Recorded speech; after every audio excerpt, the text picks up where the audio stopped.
ಹೋಗಿ ನಾನು ಹೇಳಿದ ಕಥೆನೆ ಮುಗ್ಗಿನ ಮನಸ್ಸು. ಅವ್ರದ್ದೇ ಗೆಸ್ಟ್ ಹೌಸ್ ಅಲ್ಲಿ ಇದ್ದ ಪ್ರಾಬ್ಲಮ್ಸ್ ಇಂದಾಗಿ ಅದು ಬರೋಷ್ಟೊತ್ತಿಗೆ ಆಲ್ರೆಡಿ ನನಗೆ 32 years ರಿಮೇಕ್. ಕ್ಯಾಸೆಟ್ ತಂದು ಕೊಟ್ಟ ತಕ್ಷಣ ಡೇಟ್ ಕೊಟ್ಬಿಡೋದು. ನಾನ್ ಮಗನ್ಗೆ ನಾನ್ ಹೀರೋ ಮಾಡ್ಬೇಕು ಅಂತ ನಾನ್ ಕತೆ ಮಾಡ್ಸಿದ್ರೆ ಇಷ್ಟು ಒಳ್ಳೆ ಕತೆ ಮಾಡ್ಸಕ್ಕಾಗ್ತಾ ಇರ್ಲಿಲ್ಲ.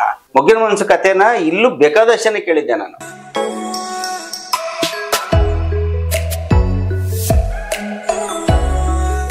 ಅದಾದ್ಮೇಲೆ ಮತ್ತೆ ನಿನಗಾಗಿ ಸಿನಿಮಾಗೆ ನಾನು ಮತ್ತೆ co director Mahendar sir director. ಅದಕ್ಕೆ ಆ ಸಿನಿಮಾ ಕೋ ಡೈರೆಕ್ಟರ್. ಅದು ವಿಜಯ ರಾಘವೇಂದ್ರ ಅವರು ಫಸ್ಟ್ ಸಿನಿಮಾ. ಅದು ರಾಧಿಕಾ ಕುಮಾರಸ್ವಾಮಿ ವಿಜಯ ರಾಘವೇಂದ್ರ ಫಸ್ಟ್ ಸಿನಿಮಾ. ಅದೂನು ಬ್ಲಾಕ್ ಬಸ್ಟರ್ ಆಯ್ತು ಅವತ್ತಿಗೆ. ಸೊ ನಾನೇ ಕೋ ಡೈರೆಕ್ಟರ್, ಎಲ್ಲಾ ಕೆಲಸ ನಾನೇ ನೋಡ್ಕೊಂತಾ ಇದ್ದೀನಿ. ನಾನ್ ಇದ್ಬಿಟ್ರೆ ಮಹೇಂದರ್ ಸರ್ಗೆ ಫುಲ್ ನೆಮ್ಮದಿ, ಅವ್ರಿಗೆ ಎಲ್ಲಾ ಕಡೆ ನಾನೇ ಇರ್ತಾ ಇದ್ದೆ. ಸೊ ಅಷ್ಟು ಜವಾಬ್ದಾರಿನ ಕ್ಯಾರಿ ಮಾಡ್ತಾ ಇದ್ದೆ. ಅಲ್ಲಿ ಮತ್ತೆ ಒಂದ್ ಸೆಕೆಂಡ್ ಆ ಕಂಪನಿಯವ್ರು ಆಫರ್ ಮಾಡಿದ್ರು cinema, Ramoji Rao company, Usha Kiran movies ಅಂತ. ಅವರು ನಾನು ಆಕ್ಟಿವ್ ಆಗಿರೋದು ನೋಡಿ ಒಂದು ಕತೆ ಇದ್ರೆ ಹೇಳಿ ಯಾವ್ದಾರು ನಿಮ್ಗೆ ಡೈರೆಕ್ಷನ್ ಚಾನ್ಸ್ ಕೊಡ್ತೀವಿ ಅಂದ್ರು. ಆ ಟೀಮ್ ಅವರು ಇಲ್ಲಿದ್ದವ್ರು. ಸೊ ನನ್ನನ್ನು ಹೈದರಾಬಾದ್ ಕಳಿಸಿದ್ರು. ನಾನು ಹೋಗಿ ಒಂದ್ ಕತೆ ಹೇಳಿದೆ ಅವ್ರಿಗೆ.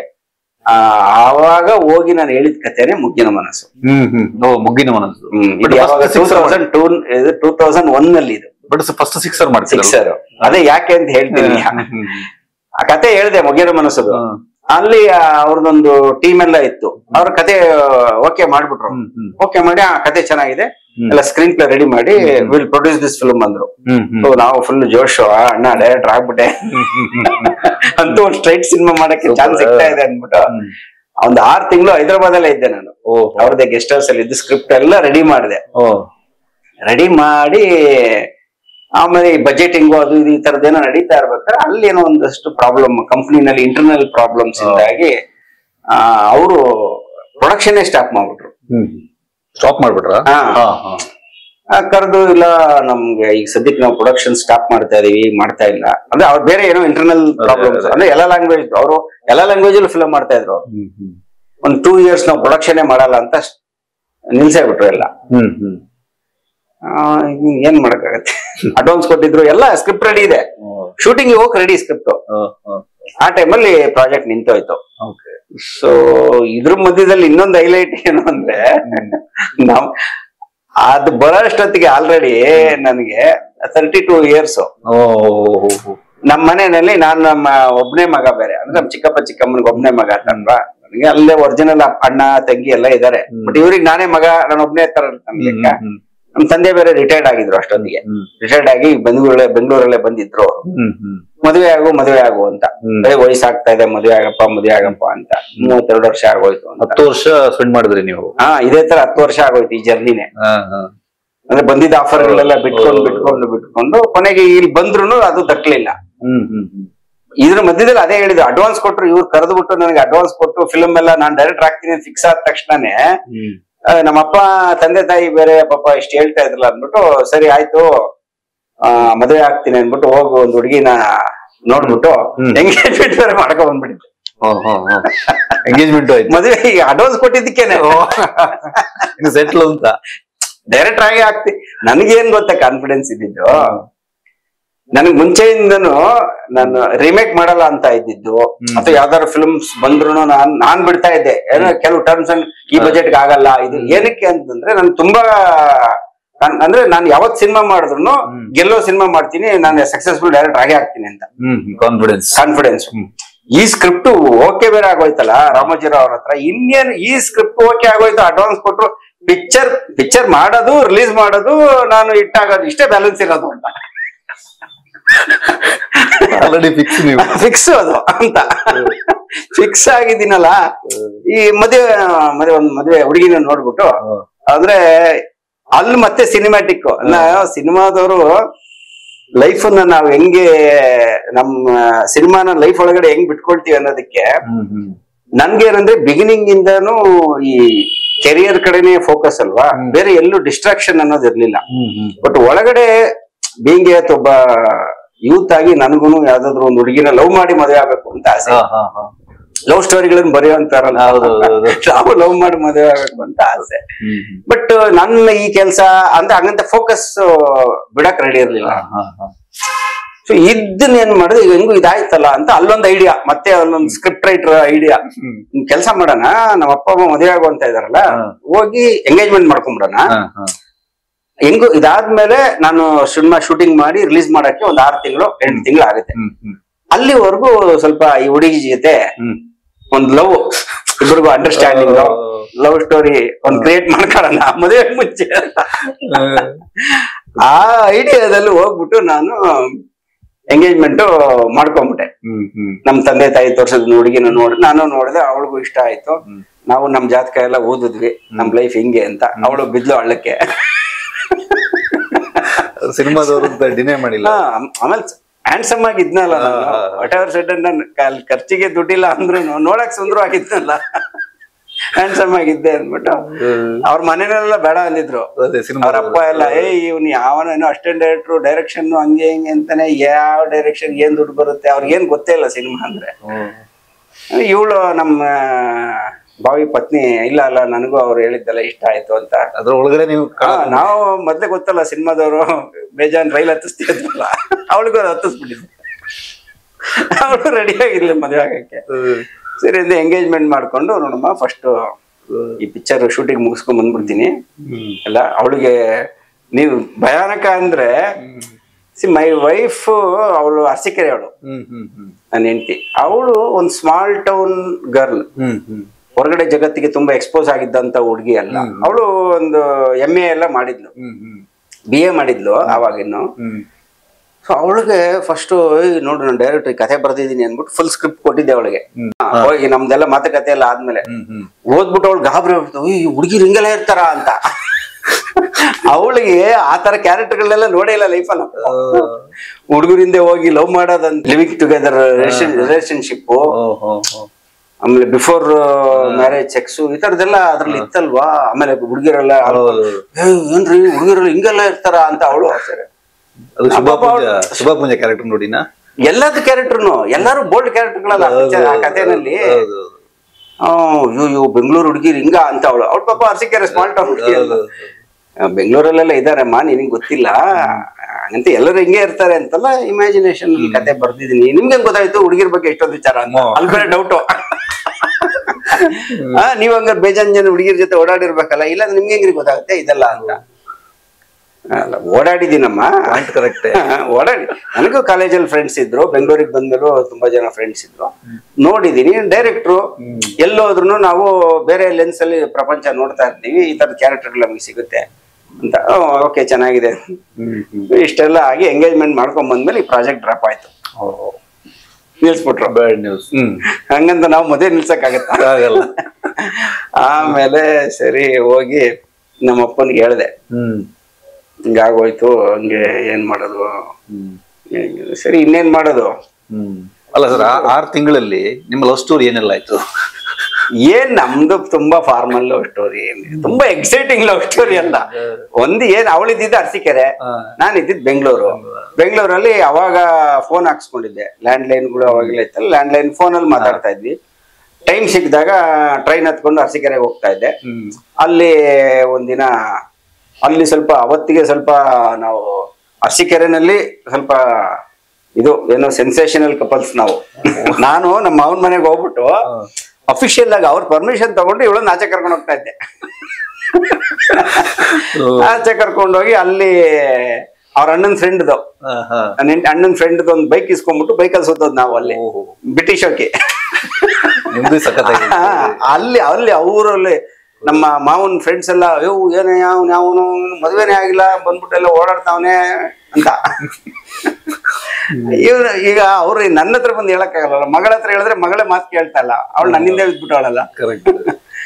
ಸೊ ಹಿಂಗೆ ಅಷ್ಟೇ ಓಡಾಡೋದು, ಮೀಟಿಂಗ್ ಅದು. ಆಮೇಲೆ ಅವ್ರು ಬೆಂಗಳೂರಿಗೆ ಒಂದ್ಸರಿ ಕರ್ಕೊಂಡ್ ಬಂದು ಇಲ್ಲೆಲ್ಲ ತೋರಿಸ್ತಾ ಇದ್ದೆ ಅಷ್ಟೇ. ತುಂಬಾ ಯಾಕೆಂದ್ರೆ ತುಂಬಾ ಆರ್ಥೋಡಕ್ಸ್ ಫ್ಯಾಮಿಲಿ ಹುಡುಗಿ ಅವಳು.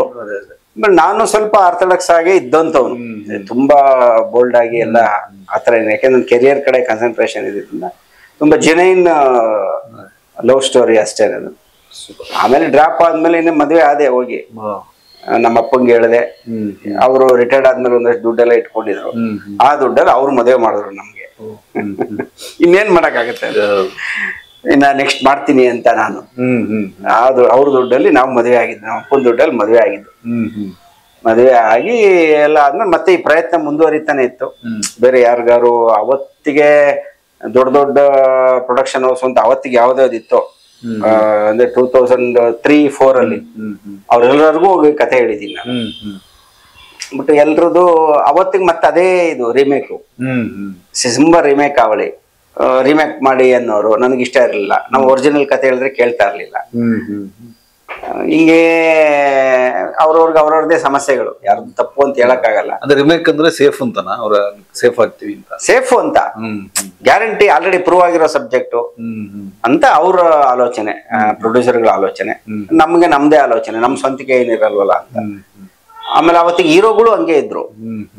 ಅವತ್ತಿನ ಹೀರೋಗಳು ಜಾಸ್ತಿ ಪ್ರಿಫರ್ ಮಾಡ್ತಾ ಇದ್ದೆ ರಿಮೇಕ್.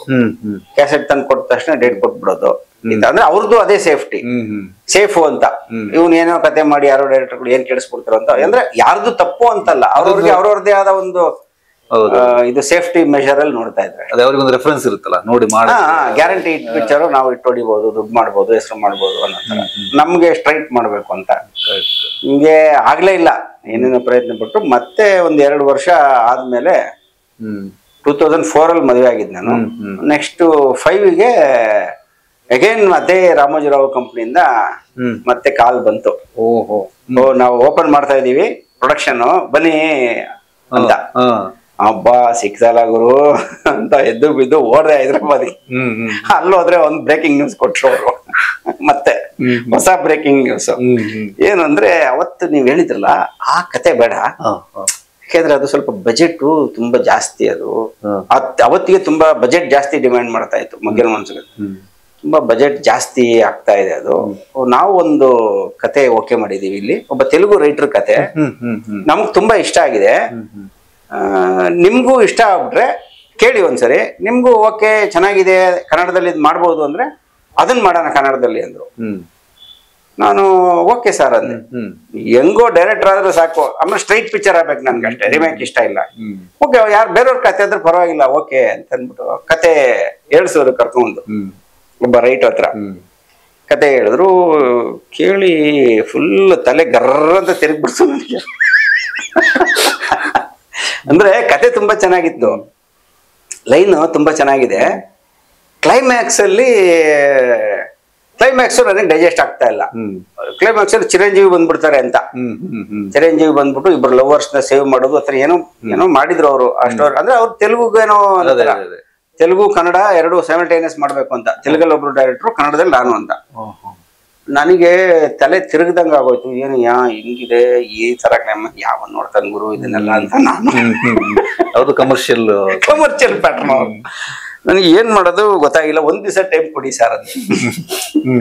ಅವತ್ ರಾತ್ರಿ ಹೈದರಾಬಾದಲ್ಲಿ ಇದ್ದೀನಿ. ಅವತ್ ರಾತ್ರಿ ಅಲ್ಲಿಂದ STD ಕಾಲ್ ಮಾಡಿದೆ ನಮ್ ಗುರುಗಳಿಗೆ, ಹಂಸಲೇಖ ಅವ್ರಿಗೆ ಫೋನ್ ಮಾಡಿ, ಸಾರು ಏನು ಇಷ್ಟು ವರ್ಷ ಆದ್ಮೇಲೆ ಒಂದ್ ಚಾನ್ಸ್ ಸಿಕ್ತು, ಚಾನ್ಸ್ ಕೊಡ್ತೀನಿ ಅಂತ ಅಂದ್ಬಿಟ್ಟು ಈ ತರ ಒಂದ್ ಡಬ್ಬಾ ಕತೆ ಹೇಳ್ತಾವ್ರೆ, ಇದನ್ನ ಪಿಕ್ಚರ್ ಮಾಡುವಂತವ್ರೆ ಅಂದ್ರು. ಆವಾಗ ಹಂಸಲೇಖ ಅವರು ಫೋನ್ ಅಲ್ಲೇ ಹೋಗಿದ್ರು, ನನ್ ಮಗನೇ ಇಲ್ಲಿ ಅಲ್ದು ಸುಸ್ತಾಗಿದ್ಯಾ, ಯಾರು ಚಾನ್ಸ್ ಕೊಟ್ಟಿಲ್ಲ, ಯಾರೋ ಒಬ್ಬ ಚಾನ್ಸ್ ಕೊಡ್ತಾ ಇದ್ದಾರೆ, ನಿನ್ಗೇನ ಕರೆಕ್ಷನ್ ಮಾಡಕ್ ಆಗದಲ್ಲೇ ಇರೋ ಕತೆ ಜಗತ್ನಲ್ಲಿ ಯಾವ್ದು ಇಲ್ಲ ಕಣೋ ಅಂದ್ರು. ಅಷ್ಟ್ ಅದೇ ಡೈಲಾಗ್ ಹೇಳಿದ್ರು. ಅದೇನ್ ಕತೆ, ಅವ್ನು ಏನಾರ ಕತೆ ಹೇಳಿರ್ಲ, ಸ್ಕ್ರೀನ್ ಪ್ಲೇ ನಾವು ಕನ್ನಡಕ್ಕೆ ತಕ್ಕಂಗೆ ನಾನು ಮಾಡ್ಕೊಂತೀನಿ ಅಂತ ಹೇಳ್ಬಿಟ್ಟು ಅಂತ ಅಂದ್ಬಿಟ್ಟು ಬಂದ್ಬಿಡು, ಅದೇನಿದೆಯೋ ರಿಪೇರಿ ಮಾಡೋಣ ಅಂದ್ರು.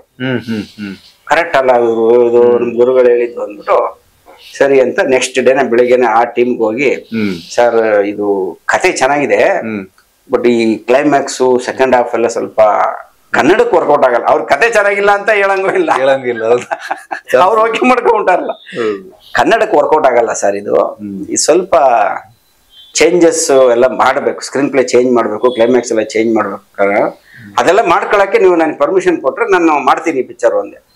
ಹೌದಾ, ಕನ್ನಡಕ್ಕೆ ವರ್ಕೌಟ್ ಆಗಲ್ವಾ ಇದು ಅಂದ್ರು. ಅವ್ರಿಗೆ ಗೊತ್ತಿಲ್ವಲ್ಲ ಇಲ್ಲಿ ಆಡಿಯನ್ಸ್ ಟೇಸ್ಟ್. ಅವ್ರೇನು ಅಂದ್ರೆ ಸರಿ ವರ್ಕೌಟ್ ಆಗಲ್ಲ ಅಂದ್ಮೇಲೆ ಮತ್ತೆ ಅಲ್ಲಿ ಆಡಿಯನ್ಸ್ ಟೇಸ್ಟ್ಗೆ ಏನ್ ಬೇಕೋ ಆತರ ನೀವು ಚೇಂಜ್ ಮಾಡ್ಕೊಳ್ಳಿ ಸ್ಕ್ರೀನ್ ಪ್ಲೇ ಅಂದ್ರು.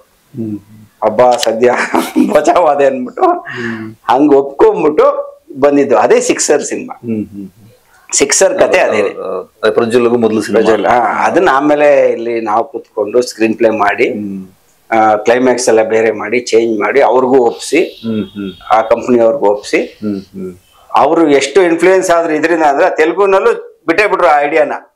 ಇದನ್ನೇ ಮಾಡಿದ್ರು ಅವ್ರು ತೆಲುಗಲ್ಲಿ ಒಬ್ಬ ಡೈರೆಕ್ಟರ್ನ ಇಟ್ಕೊಂಡಿದ್ರು ತೆಲುಗು ವರ್ಷನ್ಗೆ ಅಂತ. ಅವ್ನು ಓಡೇ ಹೋಗ್ಬಿಟ್ಟ, ಇವ್ರ ಕಾಟ ತಡ್ಕೊಳಕ್ಕಾಗ್ತಲ್ಲ. ಆಮೇಲೆ ನಮ್ಮ ವರ್ಷನ್ ಅವ್ರಿಗೆ ಇಷ್ಟ ಆಗ್ಬಿಟ್ಟು ಆಯ್ತು ಕನ್ನಡದಲ್ಲಿ ಮಾಡಿ ಇದನ್ನ ಅಂತ ಹೇಳಿ ಆ ಸಿನಿಮಾಗೆ ಗ್ರೀನ್ ಸಿಗ್ನಲ್ ಕೊಟ್ರು.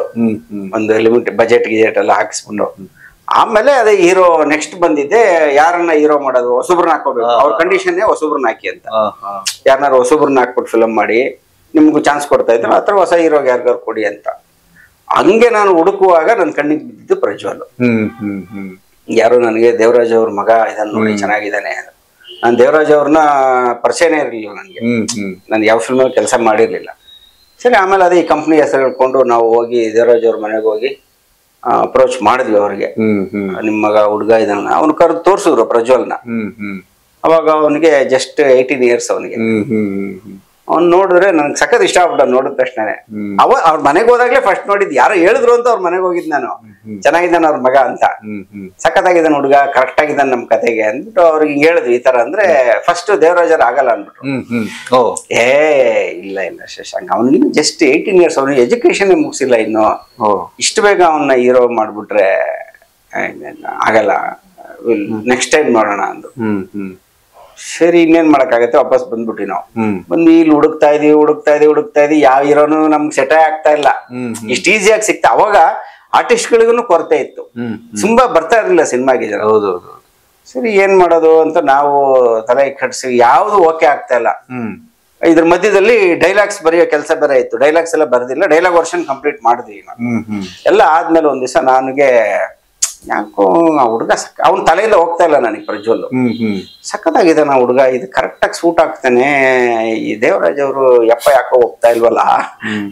ತಿರ್ಗಾ ಇನ್ನೊಂದು ಅಪಾಯಿಂಟ್ಮೆಂಟ್ ತಗೊಂಡು ಒಂದ್ 6 ತಿಂಗಳಾಗೋಗ್ಬಿಟ್ಟಿತ್ತು ಅಷ್ಟು. 6 ತಿಂಗಳಾದ್ಮೇಲೆ ಮತ್ತೆ ಹೋಗಿ ದೇವರಾಜ್ ಸರ್ಗೆ, ಸರ್ ಒಂದ್ಸಲ ಕತೆ ಕೇಳ್ಬಿಡಿ ಸರ್ ನೀವಂತ. ನೀವ್ ಹೇಳಿದ್ರಿ ಇಷ್ಟ ಬೇಗ ಮಗನ್ ಬಿಡಕ್ ಇಷ್ಟ ಇಲ್ಲ, ಅದು ಇಲ್ಲ, ಆದ್ರೂ ಒಂದ್ಸಲ ಕತೆ ಕೇಳಿ ಸರ್. ನಿಮ್ ಕತೆ ಇಷ್ಟ ಆಗ್ಲಿಲ್ಲ ಅಂದ್ರೆ ನಾನೇನು ಮುಂದಕ್ಕೆ ಮಾತಾಡಲ್ಲ. ನಿಮ್ದು ವೇಳೆ ಕತೆ ಇಷ್ಟ ಆದ್ರೆ ಇನ್ನೊಂದ್ಸರಿ ನೀವು ನೋಡಿ, ನಿಮ್ ಹುಡುಗನ್ನ ಸ್ವಲ್ಪ ಮನೆಯಿಂದ ಆಚೆ ಬಿಡಕ್ಕೆ ಒತ್ತೆ ಮಾಡಿ ಅಂತ. ಅವರು ಬಲವಂತ ಕತೆ ಕೇಳಿದ್ದು. ನನ್ ಮಕ್ಕಳು ಬಿಡೋ ತರ ಇಲ್ಲ ನನ್ನನ್ನ. ಕತೆ ಕೇಳ್ಬಿಟ್ಟು ಹೋದ್ರೆ ಚೆನ್ನಾಗಿಲ್ಲ ಅಂದ್ಬಿಟ್ಟು ಏನೋ ಒಂದ್ ಹೇಳಿ ಕಳಿಸ್ಬಿಡೋಣ ಅಂತ ಅವ್ರ ಕತೆ ಕೇಳಿದ್ದು. ಕತೆ ಕೇಳಿ ಸುಸ್ತಾಗ್ಬಿಟ್ರು ಅವರು. ಫುಲ್ ಖುಷಿ ಆಗ್ಬಿಟ್ರು ದೇವರಾಜ್ ಸರ್. ಖುಷಿ ಆಗ್ಬಿಟ್ಟು, ಶಶಾಂಕ್, ನಾನ್ ಮಗನ್ಗೆ ನಾನ್ ಹೀರೋ ಮಾಡ್ಬೇಕು ಅಂತ ನಾನ್ ಕತೆ ಮಾಡ್ಸಿದ್ರೆ ಇಷ್ಟು ಒಳ್ಳೆ ಕತೆ ಮಾಡ್ಸಕ್ ಆಗ್ತಾ ಇರ್ಲಿಲ್ಲ. ತುಂಬಾ ಚೆನ್ನಾಗಿದೆ ಕತೆ, it's very good, dam good ಕತೆ, ಆಯ್ತು ಬಿಡಿ ಮಾಡ್ಲಿ, ಸೂಟ್ ಆಗುತ್ತೆ ಅವನಿಗೆ ಕರೆಕ್ಟ್ ಆಗಿ, ಅವ್ನ ಏಜಿಗೆ ಕರೆಕ್ಟ್ ಆಗಿ ಕತೆ ಇದೆ, ಸೂಟ್ ಆಗುತ್ತೆ, ಆಯ್ತಾಯ್ತು ಅಂದ್ಬಿಟ್ಟು ಅವಾಗ ಒಪ್ಕೊಂಡಿದ್ದು. ಕತೆ ಕೇಳ್ಬಿಟ್ಟು ದೇವರಾಜ್ ಸರ್ ಪ್ರಜ್ವಲ್ನ ಬಿಟ್ಟಿದ್ದು ಮನೆಯಿಂದ ಆಚೆಗೆ. ಅಲ್ಲಿಂದ 6 ಸ್ಟಾರ್ಟ್ ಆಯ್ತು ಅಷ್ಟೇ. 6 ಸ್ಟಾರ್ಟ್ ಆಯ್ತು, ರಿಲೀಸ್ ಆಯ್ತು, ಹಿಟ್ ಆಯ್ತು. ಅದಾದ್ಮೇಲೆ ನಮ್ಗೆ ಒಳಗಡೆ ಈ ತಲೆಯಿಂದ ಮೊಗ್ಗಿನ ಮನಸ್ಸು ಹೋಗ್ತಾ ಇಲ್ವಲ್ಲ, ನನಗೆ ಅದು ಡ್ರೀಮ್ ಪ್ರಾಜೆಕ್ಟ್ ಅವತ್ತಿಗೆ, ಅದನ್ನ ಮಾಡ್ಬೇಕು ಅಂತ. ಸರಿ, ಆವಾಗ 2ನೇ ಪಿಕ್ಚರೇ ಅದನ್ನ ಮಾಡ್ಬೇಕು ಅಂತ ಆಸೆ ನನಗೆ. ಸೊ ಇಲ್ಲಿ ಅದು ಈಸಿಯಾಗಿ ಮೊಗ್ಗಿನ ಮನಸ್ಸು ಕಥೆನ ಇಲ್ಲೂ ಬೇಕಾದಷ್ಟು ಜನ ಕೇಳಿದ್ದೆ ನಾನು. ಅಲ್ಲಿ ರಾಮೋಜಿರಾವ್ ಅವ್ರ ಕಂಪ್ನಿನಲ್ಲಿ ಡ್ರಾಪ್ ಆಯ್ತಲ್ಲ ಪ್ರಾಜೆಕ್ಟ್, ಆದ್ಮೇಲೆ ಇಲ್ಲಿ ಬಂದು ತುಂಬಾ ಜನ ಕೇಳಿದ್ದೆ ಆ ಕಥೆನ. ಅರ್ಧಕ್ಕೆ ನಿಲ್ಸ್ಬಿಟ್ಟಿದ್ರು ಕತೆ ಕೇಳೋದು, ಹಾಕೊಂದು ನಡಿ ಅಂತ. ಯಾವ ಹೀರೋ ಇಲ್ಲ ಏನಿಲ್ಲ, 4 ಜನ ಹುಡುಗಿರ್ನ ಇಟ್ಕೊಂಡ್ಬಿಟ್ಟು ಒಂದು ಪಿಕ್ಚರ್, ಅದು ಯಾವ ನೋಡ್ತಾನೆ ಇದನ್ನ ಅಂತ. ಅಫ್ಕೋರ್ಸ್ ಅದು ಆಕ್ಚುಲಿ ಅದು ಹಂಗಿತ್ತು. ಅದು ಕಮರ್ಷಿಯಲ್, ಯಾವುದೇ ಫಾರ್ಮ್ಯಾಟ್ ಅಲ್ಲಿ ಟೆಂಪ್ಲೇಟ್ ಅಲ್ಲಿ ಇಲ್ದಲ್ಲೇ ಇದ್ದಂತ ಕತೆ. ಫಸ್ಟ್ ಆಫ್ ಇಟ್ಸ್ ಕೈಂಡ್ ಅನ್ನೋ ತರ ಕನ್ನಡಕ್ಕೆ ಅವತ್ತಿಗೆ ಅದು. ನಮ್ಗೊಂದು ಕಾನ್ಫಿಡೆನ್ಸ್, ಅದ್ರಲ್ಲಿರೋ ವಿಚಾರಗಳು ತುಂಬಾ ಕನೆಕ್ಟ್ ಆಗುತ್ತೆ, ಯೂತ್ಸ್ ಕನೆಕ್ಟ್ ಆಗ್ತಾರೆ ಅಂತ ನನ್ನ ಕಾನ್ಫಿಡೆನ್ಸ್. ಸರಿ, ಆಮೇಲೆ ಹೆಂಗ ಮಾಡೋದು ಅನ್ನುವಾಗ ಆವಾಗ ಕೃಷ್ಣಪ್ಪ ಅವ್ರು ಕಣ್ಣಿಗೆ ಬಿದ್ರು. ಮುಂಗಾರು ಮಳೆ ಸಕ್ಸಸ್ಸು, ಮ್ಯಾಸಿವ್ ಸಕ್ಸಸ್ ಅಲ್ಲಿ ಇದ್ರು ಅವರು. ಅವ್ರದ್ದು ಯಾವುದೋ ಒಂದು ಇಂಟರ್ವ್ಯೂನಲ್ಲಿ ನೋಡಿದೆ, ಒಂದು ಮ್ಯಾಗಝಿನ್ ಇಂಟರ್ವ್ಯೂನಲ್ಲಿ ಅವರು ಈ ಥರ ಸಮಾಜಕ್ಕೆ ಏನಾದರೂ ಸಂದೇಶ ಕೊಡುವಂಥ ಸಿನಿಮಾಗಳನ್ನ ಮಾಡಬೇಕು ಅನ್ನೋದು ನನ್ನ ಉದ್ದೇಶ ಅಂತ ಒಂದು ಲೈನ್ ಇತ್ತು. ಅದನ್ನ ನೋಡಿದೆ, ಇವರು ಕರೆಕ್ಟ್ ಪ್ರೊಡ್ಯೂಸರ್, ದುಡ್ಡಿದೆ ಬೇರೆ, ಆಮೇಲೆ ಈ ತರ ಮೆಸೇಜ್ ಓರಿಯೆಂಟೆಡ್ ಫಿಲ್ಮ್ ಮಾಡ್ಬೇಕು ಅಂತ ಇದ್ದಾರೆ, ಧೈರ್ಯ ಇರುತ್ತೆ ಇಂಥವ್ರಿಗೆಲ್ಲ. ಇವ್ರಿಗೆ ಹೋಗಿ ಹೇಳಿದ್ರೆ ಒಪ್ಕೊಬಹುದು ಮುಗಿನ ಮನಸ್ಸು ಅಂತ ಅವ್ರನ್ನ ಅಪ್ರೋಚ್ ಮಾಡಿದೆ. ಹೋಗಿ ಯಾರೋ ಒಬ್ರನ್ನ ಹಿಡ್ಕೊಂಡು ಅವ್ರ ಕನೆಕ್ಟ್ ಆಗಿ ಹೋಗಿ ಅವ್ರ ಆಫೀಸ್ಗೆ ಹೋಗ್ಬಿಟ್ಟು ಮುಗಿನ ಮನಸ್ಸು ಕತೆ ಹೇಳಿದೆ. ಕತೆ ಹೇಳಿದ ತಕ್ಷಣ ಕೃಷ್ಣಪ್ಪ ಸರ್ಗೆ ತುಂಬಾ ಇಷ್ಟ ಆಯ್ತು ಕತೆ ಮುಗಿನ ಮನಸ್ಸು. ಇಷ್ಟ ಆಗಿ ಅವತ್ತಿಗೆನೆ ನನಗೆ ಬ್ಯಾಡ್ ಎಕ್ಸ್ಪೀರಿಯನ್ಸ್ ಬೇರೆ ಆಗಿತ್ತಲ್ಲ, ಒಂದು ಎಲ್ಲ ಓಕೆ ಆಗ್ಬಿಟ್ಟು ಬಜೆಟ್ ವಿಷಯಕ್ಕೆ ಎರಡನೇ ಸರಿ ಹೋದಾಗ್ಲೂ ಬಜೆಟ್ ವಿಷಯಕ್ಕೆ ಅವ್ರು ಮಾಡಲ್ಲ ಅಂದ್ಬಿಟ್ಟಿದ್ರಲ್ಲ, ಇವ್ರಿಗೆ ಫಸ್ಟೇ ಹೇಳ್ಬಿಟ್ಟೆ ನಾನು, ಸರ್ ಸ್ವಲ್ಪ ಬಜೆಟ್ ಇದು ಜಾಸ್ತಿ ಆಗತ್ತೆ, ಇದು ಏನ್ರಿ ಏನ್ ಬಜೆಟ್ ಇದೆ ರೀ, ಎಲ್ಲ ಹೊಸಬ್ರಲ್ವೇನ್ರಿ ಅಂದ್ರು. ಇಲ್ಲ ಸರ್ ಪ್ರೊಡಕ್ಷನ್ ಎಲ್ಲ ಸ್ವಲ್ಪ ಸ್ಟೈಲಿಶ್ ಆಗಿ ಮಾಡ್ಬೇಕು ಇದು, ಯಾಕಂದ್ರೆ ತುಂಬಾ ಟ್ರೆಂಡಿ ಫಿಲ್ಮು, ಟ್ರೆಂಡಿ ಆಗಿರ್ಬೇಕು, ಕಾಸ್ಟ್ಯೂಮ್ ಆಗಿರ್ಬೋದು, ಇಕ್ವಿಪ್ಮೆಂಟ್ಸ್ ಆಗಿರ್ಬೋದು, ಪ್ರೆಸೆಂಟೇಶನ್ ಎಲ್ಲ ತುಂಬಾ ಟ್ರೆಂಡಿ ಆಗಿ ಮಾಡ್ಬೇಕು ಇದನ್ನ. ಆರ್ಟಿಸ್ಟಿಕ್ ಪೇಮೆಂಟ್ ಕೊಟ್ಟಿಲ್ಲ ಅಂದ್ರೆ ಪ್ರೊಡಕ್ಷನ್ ಖರ್ಚಾಗುತ್ತೆ, ಎಷ್ಟಾಗುತ್ತೆ ಅಂದ್ರು. ಒಂದು 2 ಕೋಟಿ ಆಗುತ್ತೆ ಸರ್ ಫಸ್ಟ್ ಕಾಪಿಗೆ ಅಂದೆ ನಾನು. 2 ಕೋಟಿ ಅವತ್ತು ದೊಡ್ಡ ದೊಡ್ಡ ಸ್ಟಾರ್ಗಳಿಗೆ ಮಾಡ್ತಾ ಇದ್ದಂತ ಬಜೆಟ್ 2007 ಅಲ್ಲಿ. ಮುಂಗಾರು ಮಳೆ ಸಿನಿಮಾ ಅವ್ರು ಮಾಡಿದ್ದು 1 ಕೋಟಿನಲ್ಲಿ ಪ್ರೊಡಕ್ಷನ್ ಕಾಸ್ಟ್. ನಾನು ಹೇಳ್ತೀನಿ ಅಲ್ಲಿ ಜೊತೆಲಿ ಇದ್ದವ್ರು ನಕ್ಬಿಟ್ರೆ, ಮುಂಗಾರು ಮಳೆಗಿಂತ ಏನ್ ಅದ್ಭುತವಾದ ಪಿಕ್ಚರ್ ಮಾಡ್ತೀರಾ, ಅದನ್ನೇ 1 ಕೋಟಿನಲ್ಲಿ ಮಾಡಿದೀವಿ ನಾವು. ನಾನು ಏನ್ ಹೇಳಿ ಸರ್, ಮಾಡಿದ್ದೀರಾ ಅದ್ಭುತವಾದ ಸಿನಿಮಾ, ಅದ್ರಲ್ಲ ಸರ್ ಈ ಕತೆ ಅದನ್ನ ಡಿಮ್ಯಾಂಡ್ ಮಾಡ್ತಾ ಇದೆ ಸರ್. ಒಂದೊಂದು ಕತೆಗೆ ಒಂದೊಂದು ರಿಕ್ವೈರ್ಮೆಂಟ್, ಈ ಕತೆನ ರಿಕ್ವೈರ್ಮೆಂಟ್ಗೆ ಈ ತರ ಖರ್ಚಾಗತ್ತೆ ಸರ್ ಅಂತ. ಅವ್ರ ಲೆಕ್ಕಾಚಾರ ಏನ್ ಗೊತ್ತಾ, ಕೊನೆಗೆ ನಾನು ಹಿಂಗೆಲ್ಲ ಹೇಳಿದ್ರೆ ಅವ್ರ ಟೀಮ್ ಅವರೆಲ್ಲ ಪ್ರೊಡಕ್ಷನ್ ಅವರೆಲ್ಲ ಇದ್ದಲ್ಲ ಕೃಷ್ಣಪ್ಪ ಅವ್ರ ಜೊತೆ, ಅವ್ರು ಇವ್ ಯಾವ್ದೋ ಒಂದ್ ಪಿಕ್ಚರ್ ಮಾಡವನೆ, ಇವನಿಗೆ ಏನ್ ಬಜೆಟ್ ಇದೆಲ್ಲ ಏನ್ ಗೊತ್ತು, ಬರ್ಲಿ ನಮಗ್ ಗೊತ್ತು ಹೆಂಗ್ ಕಂಟ್ರೋಲ್ ಮಾಡ್ಬೇಕು ಅಷ್ಟಾಗಲ್ಲ ಅಂತ ಅವರು. ಎಲ್ಲಿ ಕಟ್ ಮಾಡ್ಬೇಕು, ಇವನ್ ಸುಮ್ನೆ ವೇಸ್ಟ್ ಎಲ್ಲ ಹೇಳ್ತಾವ್ ಇವನು, ಅಲ್ಲಿ ಇಲ್ಲಿಂದ ಕಟ್ ಮಾಡ್ಬಿಟ್ಟು ನಾವು ಮಾಡೋಣ. ಆಯ್ತಾಯ್ತು ಹೋಗ್ರಿ, ಆಯ್ತ್ರಿ ಆಯ್ತು ಹೋಗಿ ಮಾಡಿ, ಚೆನ್ನಾಗಿ ಮಾಡಿ ಫಿಲ್ಮ್ ಅಂತ ಅಂದ್ರು ಕೃಷ್ಣಪ್ಪ. ಹಂಗೆ ಮುಗ್ಗಿನ ಮನಸ್ಸು ಸ್ಟಾರ್ಟ್ ಆಯ್ತು. ಆಮೇಲೆ ಪಿಕ್ಚರ್ ಮುಗಿದ್ಮೇಲೆ ಗೊತ್ತಾಗಿದ್ದವ್ರಿಗೆ ನಾನು ಕರೆಕ್ಟ್ ಬಜೆಟ್ ಹೇಳಿದ್ದೆ, ಅಷ್ಟೇ ಬಜೆಟ್ ಆಯ್ತು ಪಿಕ್ಚರ್ ಅಷ್ಟೇ. ಅಂದ್ರೆ ಆ ಸಿನಿಮಾಗ ಅಷ್ಟೇ ಅವಶ್ಯಕತೆ ಇತ್ತು ನಿಮ್ಗೆ. ಅವತ್ತಿಗೇನೆ ತುಂಬಾ ಟೂ ಮೆನಿ ಲೊಕೇಶನ್ಸ್, ಆಮೇಲೆ ಅವತ್ತಿಗೇನೆ ಹೀರೋಯಿನ್ಸ್ಗೆಲ್ಲ ಕಾಸ್ಟ್ಯೂಮ್ ಡಿಸೈನರ್ ಅಂತ ಇಟ್ಟಿದ್ವಿ ನಾವು. ಅಂದ್ರೆ ದೊಡ್ಡ ದೊಡ್ಡ ಹೀರೋಗಳು ಹೀರೋಯಿನ್ಗಳು ಪಿಕ್ಚರ್ಗೆ ಅಷ್ಟೇ ಡಿಸೈನರ್ ಇಟ್ಕೊಂತಾ ಇದ್ರು, ಅದೇನೋ ಬರೀ ಸಾಂಗ್ಸ್ ಮಾತ್ರ ಇಡ್ತಾ ಇದ್ರು ಡಿಸೈನರ್ಸ್ನೆಲ್ಲ. ನಾವು ಇಡೀ ಸಿನಿಮಾಗೆ ಕಾಸ್ಟ್ಯೂಮ್ ಡಿಸೈನರು, ಅವಳು ಹೋಗಿ ಬಾಂಬೆ ಇದು ಬ್ಯಾಂಕಾಕಿಂದ ಎಲ್ಲ ಶಾಪಿಂಗ್ ಮಾಡ್ಕೊ ತರಿಸಿದ್ವಿ ಬಟ್ಟೆಗಳನ್ನ. ಅಂದ್ರೆ ಹೆಣ್ಮಕ್ಳು ಸಿನಿಮಾ, ಅವ್ರನ್ನ ಎಷ್ಟು ಬ್ಯೂಟಿಫುಲ್ ಆಗಿ ತೋರಿಸ್ತೀವೋ ಅಷ್ಟು ಅಟ್ರಾಕ್ಟ್ ಆಗ್ತಾರೆ ಜನ. ಇಲ್ಲ ಔಟ್ಪುಟ್ ಹಂಗಿದೆ ಅಲ್ವಾ. ಆಮೇಲೆ ಇಕ್ವಿಪ್ಮೆಂಟ್ಸ್, ಅವತ್ತಿಗೆ ಹೈ ಎಂಡ್ ಇಕ್ವಿಪ್ಮೆಂಟ್ಸ್ ಯೂಸ್ ಮಾಡಿದ್ವಿ, ಟೆಕ್ನಿಕಲ್ ಎಲ್ಲೂ ಕಾಂಪ್ರಮೈಸ್ ಆಗಿರಲಿಲ್ಲ. ಆಮೇಲೆ DI ಮಾಡ್ಬೇಕಾಗಿತ್ತು ಸಿನಿಮಾಗೆ, ಅವತ್ತಿಗಿನ್ನೂ ಹೊಸದು DI, ಅವಾಗ ತಾನೇ ಶುರು ಆಗ್ತಾ ಇತ್ತು DI ಅನ್ನೋದು. ಈ ತರ ಟೆಕ್ನಿಕಲಿ ತುಂಬಾ ಅಪ್ಗ್ರೇಡೆಡ್ ಫಿಲ್ಮ್ ಅವತ್ತಿಗೆ ಅದು ಮುಗ್ಗಿನ ಮನಸ್ಸು. ಅದಕ್ಕೆ ಬಜೆಟ್ ಬೇಕಾಗಿತ್ತು. ಆಮೇಲೆ ಎಲ್ಲ ಹೊಸಬ್ರು, ಅವ್ರ ಕೈಲಿ ಆಕ್ಟಿಂಗ್ ಮಾಡ್ಸೋಕೆ ನಮ್ಗೆ ಟೈಮ್ ಬೇಕಲ್ಲ.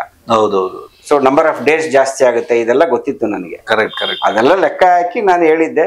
ಎಷ್ಟು ದಿನ ಶೆಡ್ಯೂಲ್ ಸರ್ ಅದು ಟೋಟಲ್? ಮುಗ್ಗಿನ ಮನಸ್ಸು ನಾವು ಆಲ್ಮೋಸ್ಟ್ ಒಂದು 65 ಡೇಸ್ ಶೂಟಿಂಗ್ ಮಾಡಿರೋದು ಅವತ್ತಿಗೆ, ಸಾಂಗ್ ಬಿಟ್ಟು ಎಲ್ಲ ಎಂಟೈರ್ ಫಿಲ್ಮ್ 65 ಡೇಸ್. ಈಗ 4 ಜನ ಹೆಣ್ಮಕ್ಳನ್ನ ಬೆಳಗ್ಗೆ ರೆಡಿ ಮಾಡ್ಸಕ್ಕೇನೆ ಹೋಗ್ಬಿಡೋದಲ್ಲ ಸರ್. ರಾಧಿಕಾ ದಿನಾ ಅಳ್ತಾ ಇದ್ಲು. ಯಾಕೆ? ರಾಧಿಕಾಗ ಆಕ್ಚುಲಿ ಆ ಕ್ಯಾರೆಕ್ಟರ್ ಬಂದು ಆ ಸಿನಿಮಾ ಮಾಡೋ ಟೈಮಲ್ಲಿ ರಾಧಿಕಾ ಅರೌಂಡ್ 22 23 ಇಯರ್ಸ್ ಏಜ್ ರಾಧಿಕಾಗೆ. ಬಟ್ ಕ್ಯಾರೆಕ್ಟರ್ ಏಜ್ ಎಷ್ಟು 16 ಇಯರ್ಸ್. ಈ ಹುಡುಗಿ ಆ 16 ಇಯರ್ ತರ ಕಾಣ್ಬೇಕಲ್ಲ ಅಂತ ನಾವೇನ್ ಮಾಡೋ, ಕರ್ಲಿ ಏರ್ ಮಾಡಿದ್ರೆ ಒಂಚೂರು ಏಜ್ ಕಮ್ಮಿ ಕಾಣುತ್ತೆ ಅಂತ ಕರ್ಲಿ ಏರ್ ಮಾಡಿಸ್ಬಿಟ್ವಿ.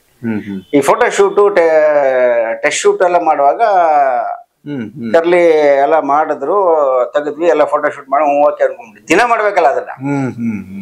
ದಿನ ಬೆಳಿಗ್ಗೆ ಎದ್ದು ಮಾಡ್ಬೇಕಲ್ಲ ಸೆಟ್ ಅಲ್ಲಿ, ಯಾಕೆಂದ್ರೆ ಹೋಗ್ಬಿಡುತ್ತೆ ಅದಿಲ್ಲ ಅಂದ್ರೆ. ಸೊ ಅವಾಗ ಇನ್ನೊಂದು ಇಷ್ಟೊಂದು ಅಡ್ವಾನ್ಸ್ಡ್ ಆಗಿ, ಆಮೇಲೆ ನಮ್ಗೆಲ್ಲ ಗೊತ್ತಲ್ಲ ಬಜೆಟ್ ರಿಸ್ಟ್ರಿಕ್ಷನ್ಸ್ ಅದು ಇದೆಲ್ಲ ಇರುತ್ತಲ್ಲ. ಯಾರ ಎರಡ್ರೆಸಲ್ಲಿ ಬರೋಳು, ಕ್ಲಿಪ್ ಹಾಕೊಳ್ಳೋ, ಈಟ್ರ್ ಹಿಂಗೆ ಆನ್ ಮಾಡಿ ಹಿಂಗೆ ಬಿಟ್ಟ ತಕ್ಷಣ ಕೂದ್ಲು ಹಿಂಗ್ ಕಿತ್ಕೊಂಡ್ ಬರೋದು ಒಂದಷ್ಟು ನೋಡಿದ ತಕ್ಷಣ ರಾಧಿಕೆ ಹಿಂಗ್ ಕಣ್ಣಲ್ಲಿ ನೀರ್ ಬಂದ್ಬಿಡೋದು, ನನ್ ಕೂದಲೆಲ್ಲ ಉದ್ರೋಗ್ತಾ ಇದೆ ಅಂತ. ಅಂದ್ರೆ ಆಕ್ಚುಲಿ ಅದು ಹಂಗೇನೆ, ಅದು ಹೀಟ್ ಮಾಡಿ ಎಲ್ಲ ಕರ್ಲಿ ಮಾಡ್ಬೇಕಲ್ವಾ, ಇಟ್ಸ್ ಸ್ವಲ್ಪ ಹಾರ್ಮ್ಫುಲ್. ಯಾವಾಗ ಪಾಪ ಆ ಹುಡ್ಗಿ ಕಣ್ಣಲ್ಲಿ ನೀರು. ನಮ್ಗೆ ನಾವ್ ಬೇರೆ ಏನ್ ತಲೆ ಕೆಡಿಸ್ಕೊಳ್ಳೋ ಸ್ಥಿತಿನಲ್ಲೇ ಇಲ್ಲ. ನನ್ ಕ್ಯಾರೆಕ್ಟರ್ ನನ್ ಸಿನಿಮಾ ಅಷ್ಟೇ ಬೇಕಾಗಿರೋದು. ನೀನ್ ಹತ್ರೇನು ಬಿಟ್ರೇನಂತ ನಾವು ಸ್ಟ್ರಿಕ್ಟ್. ನಾನ್ ಡೈರೆಕ್ಟರ್ ಅಷ್ಟೇ, ನನ್ ಸಿನಿಮಾ ಚೆನ್ನಾಗ್ ಬರ್ಬೇಕು ಅಂತ. ಹಂಗೆ ಆಮೇಲೆ ಹೋಗಿ ಅವಳಿಗೆ ಒಂಚೂರು ನೈಸ್ ಮಾಡಿರ, ಅದಕ್ಕೆ ಹಿಂಗಲ್ಲಮ್ಮ ಹಿಂಗಲ್ಲಮ್ಮ ಹಿಂಗೆ ಅಂತ ಸ್ವಲ್ಪ ನಿಧಾನಕ್ಕೆ ಮಾಡಮ್ಮ ಅಂತ ಅವಳಿಗೊಂಚೂರೆಲ್ಲ ಹೇಳಿ ಈ ತರ.